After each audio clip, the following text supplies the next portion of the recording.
Hello भाई लोग, मैं हूं फैक्ट भाई। और नॉर्थ कोरिया की लड़कियों के लिए आर्मी में भर्ती होना 2015 में कंपलसरी किया गया था, पर इनकी ट्रेनिंग के दौरान होने वाले टॉर्चर वो नॉर्थ कोरियन लड़कियां 1990 से झेलती आ रही हैं, जब सबसे पहली बार भूखमरी और गरीबी के चलते नॉर्थ कोरियन बेटियों ने अपने परिवार के लिए आर्मी में भर्ती होने का कदम उठाया था। उसकी भी स्टोरी काफी इंटरेस्टिंग है, पर उससे भी हैरानी की बात यह है कि जिन बेटियों ने देश की रक्षा का प्रण लिया, नॉर्थ कोरिया में वो ही सुरक्षित नहीं है। नॉर्थ कोरियन आर्मी की सोल्जर रह चुकी जेनिफर किम के मुताबिक 70% फीमेल सोल्जर्स का शारीरिक रूप से शोषण किया जाता है। एंड इतना सब होने के बाद भी ये क्या करते हैं? वेल, चलो देखते हैं आज के वीडियो में। अब आप मुझे बताओ कि लोगों के दिन की शुरुआत किससे होती है? नहाने से, राइट? पर नॉर्थ कोरियन फीमेल सोल्जर्स की बिल्कुल भी नहीं। कई बार तो उन्हें नहाने का मौका महीने में एक आध बार ही मिलता है, क्योंकि इनकी भर्ती 1990 से शुरू तो है, पर 2015 में किम जोंग उन की मेहरबानी से इनकी भर्ती कंपलसरी भी कर दी गई है।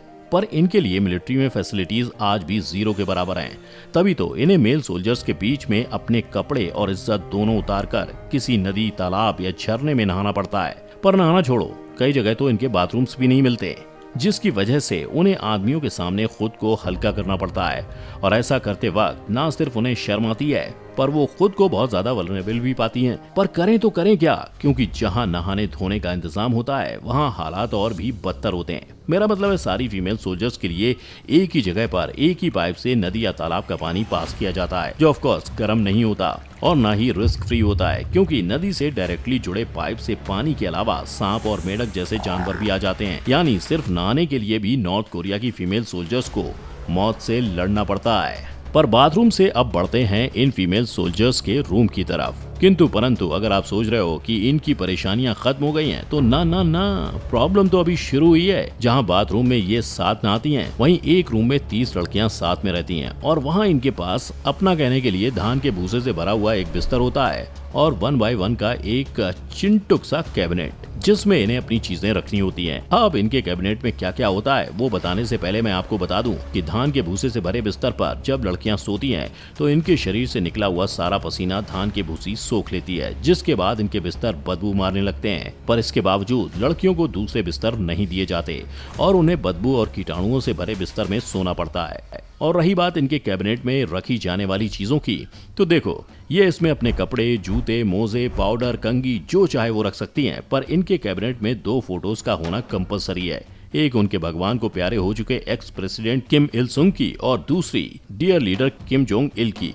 इसके अलावा अगर गलती से ये किसी और का फोटो रखती हुई पाई गई, तो इन्हें सजा दी जाती है। तो हम नहा लिए, इनके रूम, बिस्तर और कैबिनेट के चक्कर लगा लिए, तो चलिए अब बढ़ते हैं आगे अगले पड़ाव पर। मेरा मतलब है इन्हें सुबह का मिलने वाले नाश्ते की ओर, जिसमें वहाँ की फीमेल सोल्जर्स को सिर्फ कुछ चम्मच भुट्टे के दाने मिलते हैं, वो भी कभी कभी दिन में सिर्फ एक बार। पर ऐसा नहीं है कि इनके खाने में वैरायटी नहीं है, बिल्कुल है। जून के महीने में इन्हें खाने के लिए 3 बार आलू मिलते हैं, और अगस्त के महीना आते ही इनके सुबह, दोपहर, शाम का खाना भुट्टे बन जाते हैं। अब वैसे तो सोल्जर्स का हर मील 200 से 300 ग्राम होना चाहिए, पर इन्हें इसका आधा भी नहीं दिया जाता। शायद इसीलिए इन्हें मूली जैसी मामूली चीज भी छुपा छुपा के खानी पड़ती है। और इनका काम और इनकी ट्रेनिंग वो इतने मुश्किल होते हैं कि आप भी सुनकर हैरान हो जाओगे, क्योंकि दिन भर कॉम्बैट ट्रेनिंग से लेकर वेपन्स की ट्रेनिंग करने के बावजूद इन फीमेल सोल्जर्स से मजदूरी भी करवाई जाती है। कभी इन्हें खेती में काम करना पड़ता है, तो कभी इनके छोटे से कमरे में सेंट्रल हीटिंग, गैस और इलेक्ट्रिसिटी ना होने के चलते इन्हें ऊंचे ऊंचे पहाड़ों से जलाने के लिए लकड़ियां भी खुद ही इकट्ठा करनी पड़ती हैं। लेकिन क्या इतना सब करने के बाद ये अपने कमरे में जाकर आराम कर पाती हैं?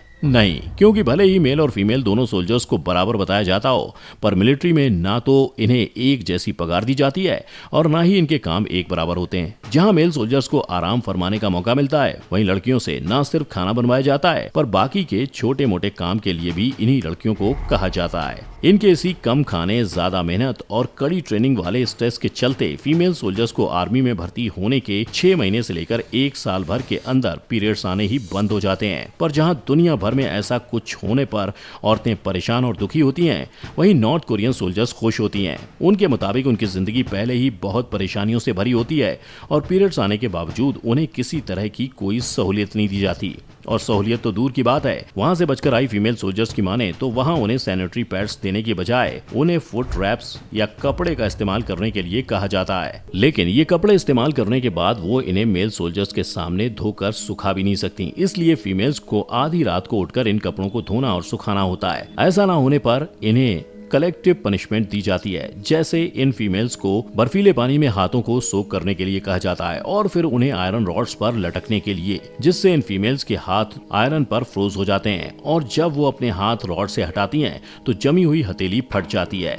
अब वैसे तो नॉर्थ कोरियन सोल्जर्स में सैनिटरी पैड्स डिस्ट्रीब्यूशन करने की अनाउंसमेंट उनकी भर्ती कंपलसरी करने के साथ ही 2015 में हुई थी। 2017 में ही वहां सैनिटरी पैड्स की शॉर्टेज हो गई और ना जाने कब तक इन फीमेल सोल्जर्स को इसी तरह जीना पड़ेगा। इन टिप टॉप सोल्जर्स को देखकर शायद आप भी ये धोखा खा सकते हो कि किम जोंग उन, जो अपने देश के 15% से 40% तक का कंट्री बजट मिलिट्री पर खर्च करता है, वो देवता इंसान है। पर ना, इस बजट का सबसे बड़ा हिस्सा वेपन्स के लिए जाता है। तभी तो इन फीमेल्स के कपड़े जैसे भी दिखें, पर इनके हील्स पर नजर डालते ही आपको रस्सी या इलास्टिक से बंधे हुए पैर दिखेंगे, जो इन्हें इनके हील वाले जूतों को अपने पैरों में रोक के रखने के लिए बांधने पड़ते हैं। फिर भले इनके पैर में खून की सर्कुलेशन रुक क्यों ना जाए। वहीं इनके कपड़ों की बात करें तो फीमेल्स को हमेशा अपने यूनिफॉर्म को बहुत ही ध्यान से रखना होता है, क्योंकि इन्हें गर्मी की यूनिफॉर्म 2 साल में एक बार और सर्दी की 3 साल में एक बार मिलती है। पर सिर्फ वर्दी को संभालना ही नहीं, इन्हें उसे पहनते वक्त भी ध्यान रखना होता है। जहां एक्स नॉर्थ कोरियन सोल्जर्स के मुताबिक इन्हें हाथ से लेकर गले के कॉलर तक के बटन्स को हमेशा बंद रखना होता है। अगर गलती से ऐसा ना हो तो फीमेल्स को मिलिट्री प्रिजन में 3 दिन बिताने पड़ते हैं। यूनिफॉर्म, हील्स के अलावा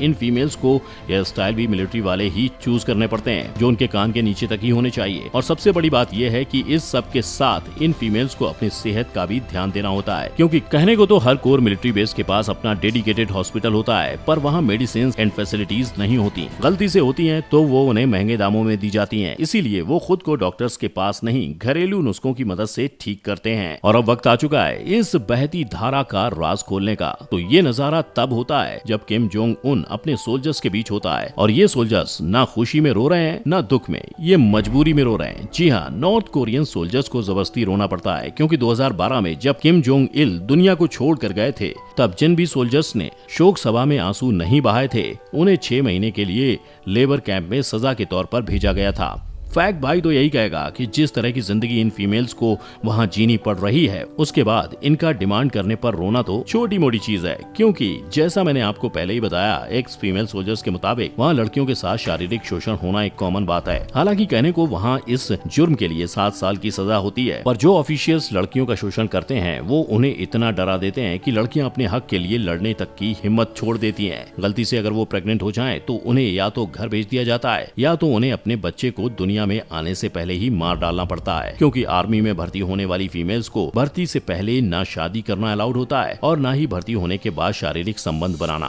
पर उनका शोषण करने वाले दरिंदे वो बिना किसी डर के खुलेआम घूमते हैं। आज अगर आप नॉर्थ कोरिया और अमेरिका की मिलिट्री को कंपेयर करें तो अमेरिका में 1000 लोगों पे सिर्फ 5 सोल्जर्स हैं, और वहीं नॉर्थ कोरिया में 1000 लोगों पे 47। गिनती के मुकाबले में अपने दुश्मन अमेरिका से बहुत आगे है। लेकिन ये सब किस कीमत पर? क्या आपको नहीं लगता नॉर्थ कोरिया के लड़कियों को अपनी जिंदगी के फैसले लेने का उतना ही हक होना चाहिए जितना बाकी देश की बेटियों को है? आपकी इस बारे में क्या राय है? नीचे कमेंट सेक्शन में बताएं। वीडियो को लाइक, शेयर और चैनल को सब्सक्राइब करें। हम फिर मिलेंगे। अंटिल देन, जय हिंद।